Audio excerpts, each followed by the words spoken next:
आई वडील नाका कामगार, 10x10चं पत्र्याचं घर, भाऊ रिक्षा चालक. पण तिनं जिद्द सोडली नाही. रोजच्या जगण्यातल्या संघर्षावर मात करत तिनं भारतीय संघात स्थान मिळवलं आणि विश्वचषकावर देशाचं नाव कोरलं.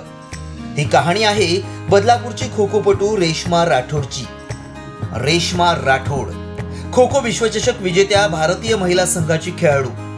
दिल्लीत नुकताच महिला खो-खो विश्वचषक पार पडला. यात भारतीय महिला संघानं नेपाळचा पराभव करत विश्वचषकावर आपलं नाव कोरलं. विश्वचषक विजयानंतर बदलापूरची रेश्मा युवा आयकॉन म्हणून चर्चेत आली आहे.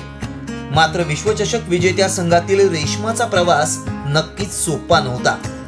रेश्माचे आई वडील नाका कामगार आहेत. एक भाऊ रिक्षा चालक तर एक भाऊ हॉटेलात काम करतो. बदलापुरातल्या शांतीनगरातील बंजारा वस्तीत पत्र्याचं घर, तेही 10x10चं. भटक्या विमुक्त समाजातील असल्यानं रेश्माचं शिक्षण, तिचा खेळ अनेकांच्या डोळ्यात खुपत होता. मात्र कुटुंबानं तिला भक्कम साथ दिली. शिवाय तिच्या शिवभक्त शाळेचे शिक्षक तिच्या पाठीशी खंबीरपणे उभे होते. अत्यंत खडतर परिस्थितीवर मात करत रेश्मानं खो-खो मध्ये नाव पटकावलं आणि बघता बघता तिचा भारतीय महिला संघात समावेश झाला. विश्वविजेत्या संघातील खेळाडू असल्यानं तिच्यावर सर्व स्तरातून कौतुकाचा वर्षाव होतोय. पहिली गोष्ट म्हणजे आमच्या कास्टमध्ये म्हणजे असं पाठवत नाही बाहेर, म्हणजे बाहेरच्या राज्या वगैरे, म्हणजे शहरात पण पाठवत नाही. पण जेवढा मला सपोर्ट भेटला आहे ना घरच्यांचा आणि शिक्षकांचा, खूप जास्त भेटला आहे. आणि आज मी त्यांच्यामुळेच एवढ्या वरच्या लेवलपर्यंत पोचले. बाजूचे लोक पण बोलत होते आम्हाला की काय करणार तुझी पोरगी करून, म्हणजे आई वडिलांना बोलत होते. पण आज मी करून दाखवलं आहे त्यांना की सुभाष राठोड याची पोरगी काय करू शकते करून. आणि म्हणजे पहिली गोष्ट म्हणजे माझ्या पप्पांशी म्हणजे लोक पण बोलताना असे बोलायचे की ही पोरगी म्हणजे एवढं जाते, बाहेरचे लोक बोलतात, आजूबाजूचे लोक बोलत होते मध्येत. आणि पण आज मी सगळ्यांचं म्हणजे तोंड वगैरे बंद करून टाकलंय. रेश्माच्या कामगिरीनं बदलापूरकरांची मान अभिमानानं उंचावल्याचं तिचे शिक्षक सांगतात.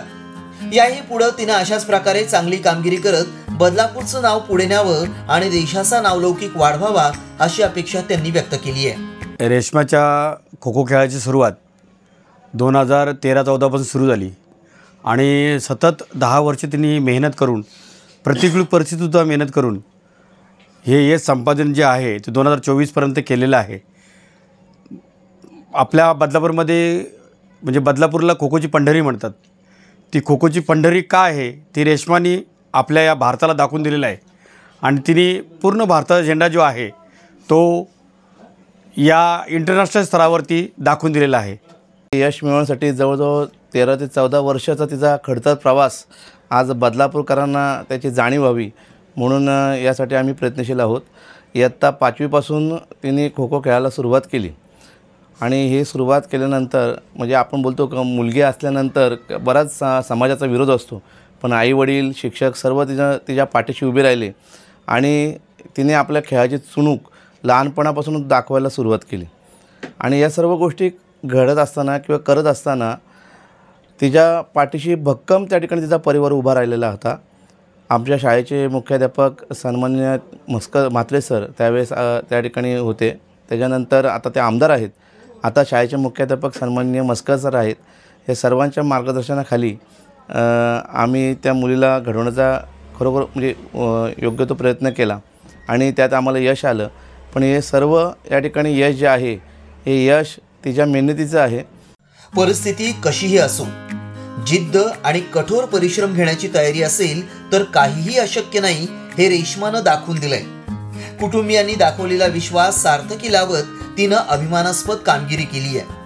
तिचा आणि तिच्या कुटुंबियांचा आदर्श इतरांनीही घेतला तर रेश्मासारखे अनेक गुणी खेळाडू तयार व्हायला फारसा वेळ लागणार नाही. एकमत न्यूज, बदलापूर.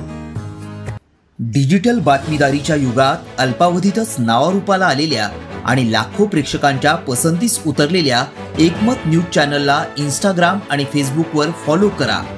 यूट्यूबवर सबस्क्राईब करा. एकमत न्यूजशी संपर्क साधण्यासाठी 6384040404 या क्रमांकावर कॉल करा. बातमी म्हणजेच एकमत न्यूज.